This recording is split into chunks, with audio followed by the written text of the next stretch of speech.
Chat GPT clear नहीं कर पाया ना। आप यहाँ पर ऑब्वियसली पूछ सकते हैं चैट जीपीटी है क्या, इतने सारे आर्टिकल क्यों पब्लिश हो रहे हैं, चैट जीपीटी काम कैसे करता है, समझाता हूं आपको ना। पहली बात तो चैट जीपीटी, जीपीटी की फुल फॉर्म है जनरेटिव प्री ट्रेन ट्रांसफॉर्मर, और इसको यूज करने का प्रोसेस बहुत ही सरल है। गूगल पे या किसी भी सर्च इंजन पे लिख दोगे चैट जीपीटी, इसका लिंक सामने आ जाएगा, लिंक पर क्लिक करोगे, बोलेगा यहाँ पे कि रजिस्टर कर लो, और उसके बाद आपके सामने खुल जाएगा चैट जीपीटी।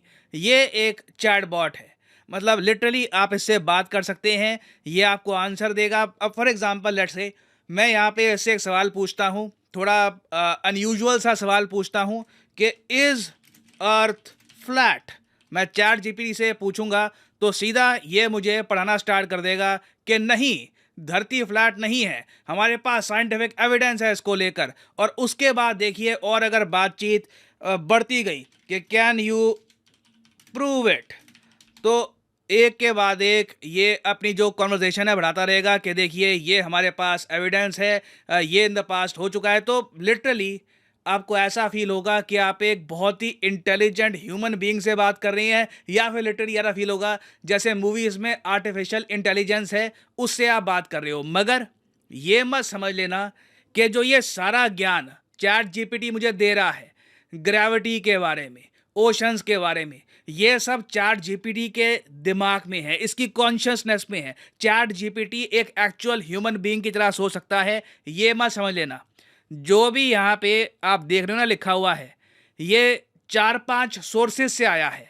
चैट जीपीटी का 60% डेटा आया है कॉमन क्रॉल से। कॉमन क्रॉल आप कह लीजिए ओपन इंफॉर्मेशन का एक डेटाबेस है, जहां पर बहुत सारे आर्टिकल, बहुत सारे रिसर्च पेपर्स, बहुत सारा ज्ञान कंपाइल कर रखा है। ये एक संगठन था जिन्होंने ये सारा ज्ञान कंपाइल किया, और अब उसकी नॉलेज सीधा कनेक्ट कर दी गई है चैट जीपीटी से।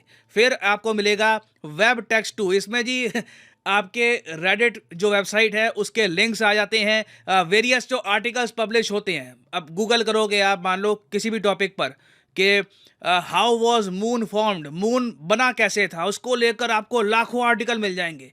कोई अमेरिकन आर्टिकल, कोई रशियन आर्टिकल, इंडियन आर्टिकल, तो सारे आर्टिकल का ज्ञान यहाँ पे आपको मिलेगा। उसके अलावा कई जो किताबें लिखी गई हैं over the years human beings द्वारा, वो जो नॉलेज है, book 1, book 2, 2 set of books हैं, वो यहाँ पर ऐड करी गई है। और उसके अलावा विकिपीडिया के बिना काम चलेगा नहीं इसका। विकिपीडिया का 3% ज्ञान यहाँ पे आपको मिलेगा। कभी आप बात करोगे ना तो आपको हल्की सी फीलिंग आएगी कि ये थोड़ा सा लग रहा है विकिपीडिया से उठाया है इसने। तो इस सब से बनके तैयार होता है चैट जीपीटी। तो इवन दो चैट जीपीटी का जो ज्ञान है, ये पहले से जो ज्ञान ऑलरेडी अवेलेबल है इंटरनेट पर ओपनली, उसका ही कंपाइलेशन है। मगर ये कंपाइल करना भी बहुत बड़ी बात होती है, ये आसान नहीं होता। चैट जीपीटी को तैयार किया है एक कंपनी ने जिसका नाम है ओपन एआई। ओपन एआई ने कुछ समय पहले एक और बहुत ही यूनिक सॉफ्टवेयर तैयार किया था जिसका नाम है डेल.ई। डेल.ई बहुत ही इंप्रेसिव है। डेल.ई क्या करता है कि पेंटिंग, इमेजेस बना देता है आपके डिस्क्रिप्शन की। आप कभी इसकी वेबसाइट पे जाना, ओपन एआई डेल.ई ओपन करना, यहाँ पे लिखा होगा डेल.ई, क्लिक करोगे इस पे आप, तो यहाँ पे आपसे पूछेगा कि आप कुछ कीवर्ड दो, उसके हिसाब से ये एक इमेज तैयार कर देगा। तो फॉर एग्जांपल लेट्स से मैं यहाँ पर कुछ कीवर्ड डालता हूँ, यूक्रेन, वॉर, सैंक्शंस, रशिया, और जनरेट करने को कहता हूँ इसको। तो कुछ टाइम लेगा ये प्रोसेसिंग करने के लिए कि जो भी मैंने इसको नॉलेज दी है उसका क्या कंपाइलेशन तैयार कर सकता है। और ये इसने बिल्कुल यूनिक न्यू इमेजेस मेरे लिए तैयार कर दिए हैं यहाँ पर, ठीक है। ये आपको इंटरनेट पर कभी नहीं मिलेगी, ये बस अभी अभी तैयार हुई है। अब आप जैसा भी कह लीजिए, बेकार लग रही है but again this has been created by AI. कई लोग इसको आर्ट भी कहते हैं। और अगर हम वापस आए चैट जीपीटी पर, तो कई लोग कहते हैं जी चैट जीपीटी भविष्य में नौकरियां खा जाएगा। क्या ये हो सकता है? मैं इसका जवाब देखो ऐसे दूंगा यहाँ पर, भविष्य में, अब भविष्य की जब मैं बात करता हूँ तो आराम से हम 5-6 साल बाद की बात कर रहे हैं। तो बिल्कुल आपको अगर एक प्रोफेशनल बनना है, अगर आप एक डेवलप्ड कंट्री में हो, वहाँ पे आप लॉयर हो, वहाँ पे कंसल्टेंट हो, तो ऐसा नहीं है कि आप नौकरी कर नहीं पाओगे, नौकरी आपकी छिन जाएगी। मगर आपको कहीं ना कहीं एआई के साथ मिलके काम करना होगा। जो लोग एआई के बिना काम कर रहे हैं ना, उनको कहीं ना कहीं डिसएडवांटेज होगा। फॉर एग्जांपल ना, मैं चैट जीपीटी पे ये भी सवाल पूछ सकता हूँ कि इंडिया का कानून क्या कहता है कॉपीराइट को लेकर। एक जेन्युइन सवाल है, आप यहाँ पे कह सकते हैं what does the Indian law say about copyright. ठीक है, एक के बाद एक मुझे जानकारी देना स्टार्ट कर देगा कि ये एक्ट कब पास हुआ था, इस एक्ट में क्या क्या बातें लिखी हैं, और फिर आगे मैं कॉन्वर्सेशन अगर बढ़ाता रहूँगा, ये मुझे बहुत सारी नॉलेज दे देगा। मुझे ऑलमोस्ट फील होगा कि सारी नॉलेज ना अगर मैं किसी वकील से बात करके फ़ोन पर लेता तो शायद वो मुझे इतना अच्छे से ना समझा पा रहा जितना चैट जीपीटी ने मुझे समझा दिया है। अब यहाँ पे आप एक सवाल पूछ सकते हो, वाह, तो चैट जीपीटी के पास इतनी सारी नॉलेज है। ऑलमोस्ट आप कह सकते हैं इंटरनेट पर जो मेन नॉलेजेबल जो भी डेटाबेस है ये चैट जीपीटी के पास है। दुनिया इसको यूज़ कर रही है, इलॉन मस्क से लेकर जो बाइडेन, हर कोई चैट जीपीटी के बारे में बात कर रहा है। इसके बारे में शोज हो चुके हैं आज के समय online, this is very famous. तब भी ये यूपीएससी का एग्जाम क्लियर नहीं कर पाया। जब ये क्लियर नहीं कर पाया तो एक ह्यूमन बीइंग कैसे करता होगा। देखो यहाँ पे ना हमको थोड़ा सा डिटेल्स में जाना होगा कि हुआ क्या है। भारत में एक मैगजीन है, बेंगलुरु बेस्ड मैगजीन है, एनालिटिक्स इंडिया मैगजीन के नाम से। इन लोगों ने ना यूपीएससी प्रीलिम्स 2022 का जो क्वेश्चन पेपर 1 का सेट ए था, इसके जो क्वेश्चन है ये पूछे चैट जीपीटी से एक के बाद एक, और चैट जीपीटी सही जवाब नहीं दे पाया। ज़्यादातर क्वेश्चंस के टोटल जो इनके सही आंसर थे यहाँ पर ये थे 54 और बाकी इनकरेक्ट थे।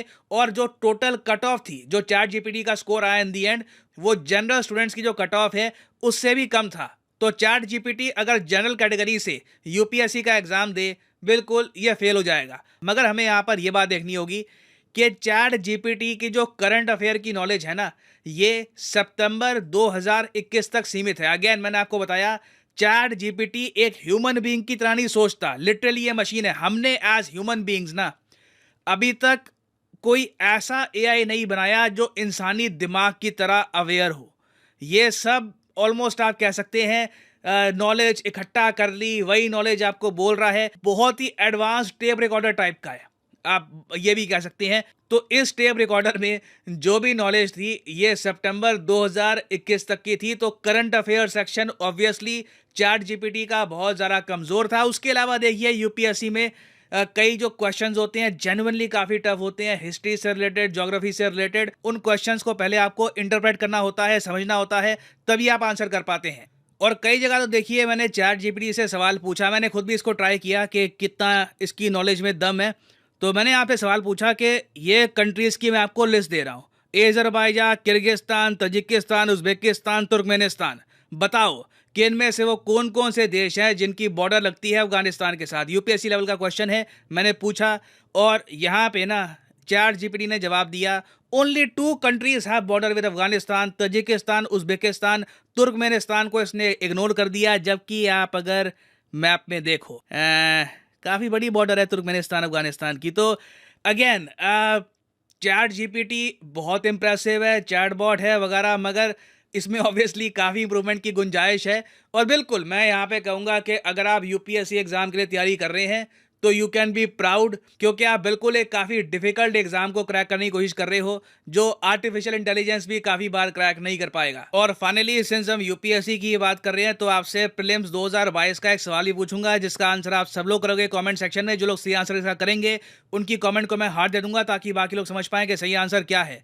क्वेश्चन ये है कि आंध्र प्रदेश, केरला, हिमाचल प्रदेश, त्रिपुरा, इनमें से कौन सी वो स्टेट्स है जिनको जनरली हम मानते हैं टी प्रोड्यूसिंग स्टेट्स। बहुत ही अच्छा सवाल है। ये है यहाँ पे आपकी option, only 1 state, only 2 state, only 3 states या ऑल 4 स्टेट्स। कमेंट सेक्शन में करिए उत्तर, देखते हैं कि सही आंसर कौन कर पाएगा। और फाइनली यहाँ पर मैं ये भी ऐड कर दूं कि लाइफ में अगर आप एक बार प्रॉपरली एक एग्जामिनेशन की तैयारी करना चाहते हैं, घर बैठे या काम करते हुए कहीं भी, तो अनअकैडमी के क्वालिटी कोर्सेज आप परचेज कर सकते हैं at a heavy discount. Simply जाइए कमेंट सेक्शन में, यहाँ पे आपको मिलेंगे एग्जाम्स के link. For example let's say आप प्रिपेयर कर रहे हैं यूपीएससी के लिए, तो यूपीएससी के लिंक पर यहाँ पे आपको करना है क्लिक और यहाँ पे आप कर सकते हैं परचेज यूपीएससी का कोर्स जिसके अंडर प्रीलिम्स और मेंस दोनों यहाँ पे आपके कवर होंगे। अगर आप चाहते हैं कि सिर्फ 3 महीने का कोर्स परचेज करना है या 6 महीने का फॉर द प्रीलिम्स, ये भी आप कर सकते हैं परचेज। मगर जो प्राइसेस यहाँ पर लिखे हैं ये कभी भी पे मत कर देना, सिंपली कोड यूज़ करो PD10 और अपने आप प्राइसेस गिरने स्टार्ट हो जाएंगे.